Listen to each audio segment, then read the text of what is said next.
अपने इतिहास में कई बार जीते, 1947 से लेकर 1949 तक, और पाकिस्तान के साथ 3 और बार लड़ी गई, साल 1965, 1971 और 1999 में। और सभी बार पर इंडिया ने अपना दबदबा बनाया रखा under the leadership of Pandit Jawaharlal Nehru, Lal Bahadur Shastri, Indira Gandhi, Atal Bihari Vajpayee की लीडरशिप में। मगर एक बार ऐसी भी थी जिसमें इंडिया को एक बहुत ही बड़ी हार का सामना करना पड़ा, द इंडो चाइना वार 1962।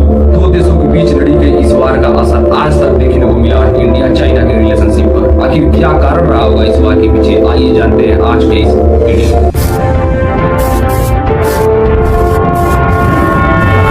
अपनी कहानी की शुरुआत करते हैं साल 1949, जिस साल चाइनीज कम्युनिस्ट पार्टी एक बार पर अपनी विजय प्राप्त करती है। विजय प्राप्त करने के बाद एक नया चाइना का जन्म हुआ और चाइना के नए लीडर बनते हैं माओ जेडाओ।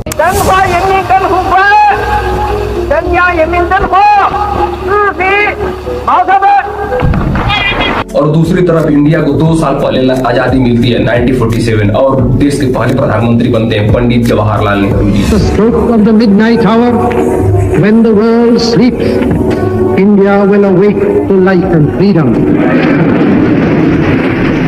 सबसे इंटरेस्ट वाली बात ये थी कि दोनों ही देश यंग थे अपने पॉलिटिकल कैरियर में। ये दोनों देशों में काफी घोलमिल थी, जिससे ये दोनों देश कोई गलती नहीं करना चाहते थे आपसी संबंध को खराब करने के लिए। साल 1944 पंडित जवाहरलाल नेहरू 2001 बीजिंग की यात्रा की जाती है और बीजिंग के लोगों द्वारा उनको तालियों की गड़गड़ाहट से पंडित जवाहरलाल नेहरू का स्वागत होता है बीजिंग के देश में। नेहरू और माओ के बीच चली उस 4 घंटे की लगातार मीटिंग में माओ नेहरू को बताते हैं कि कैसे वेस्टर्न इंपरर ताकतों के खिलाफ दोनों देशों को मिलकर एक साथ खड़ा होना पड़ेगा उस लड़ाई में। और पंडित जी जवाब में कहते हैं कि our two countries should play more important role of Asia. In any case, our politician in any country, the politician of our two country reaches 1 billion. This will lead to influencer.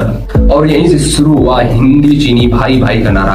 उस समय भी India China के बॉर्डरों पर काफी तंज कसते हुए सेनाओं को देखा गया, मगर इन तंज कसते सेनाओं के ऊपर भारी पड़ता था इंडिया और चाइना के प्रेम का संबंध। और इसी के चलते 1944 में एक एग्रीमेंट साइन किया जाता है इंडिया पंचशील नाम से।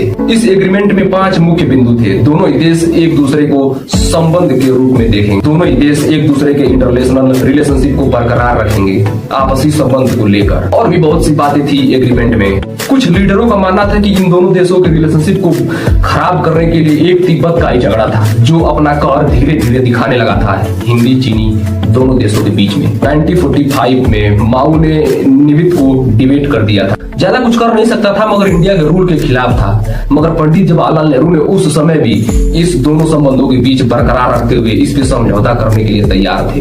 दूसरी तरफ पाकिस्तान और अमेरिका का संबंध काफी गहरा होता जा रहा था। पंडित जवाहरलाल नेहरू जी को लगता था कि इससे पाकिस्तान को काफी मजबूती मिलेगी, आर्थिक और संबंधित दोनों तरह से। तभी नेहरू ने चाइना के साथ इस कॉम्प्रोमाइज को करने के लिए रेडी। पंडित जवाहरलाल नेहरू ने जो स्टेटमेंट दी थी कुछ ऐसी थी, the United States imagine that by this policy completely weakened their so-called negotiation on this bring India to her knees. Whatever the future might hold, that this is not going to happen. Pandit Jawaharlal Nehru ji का मत था कि जो India और China के बीच agreement sign किया गया है इसी तरह देखना चाहिए।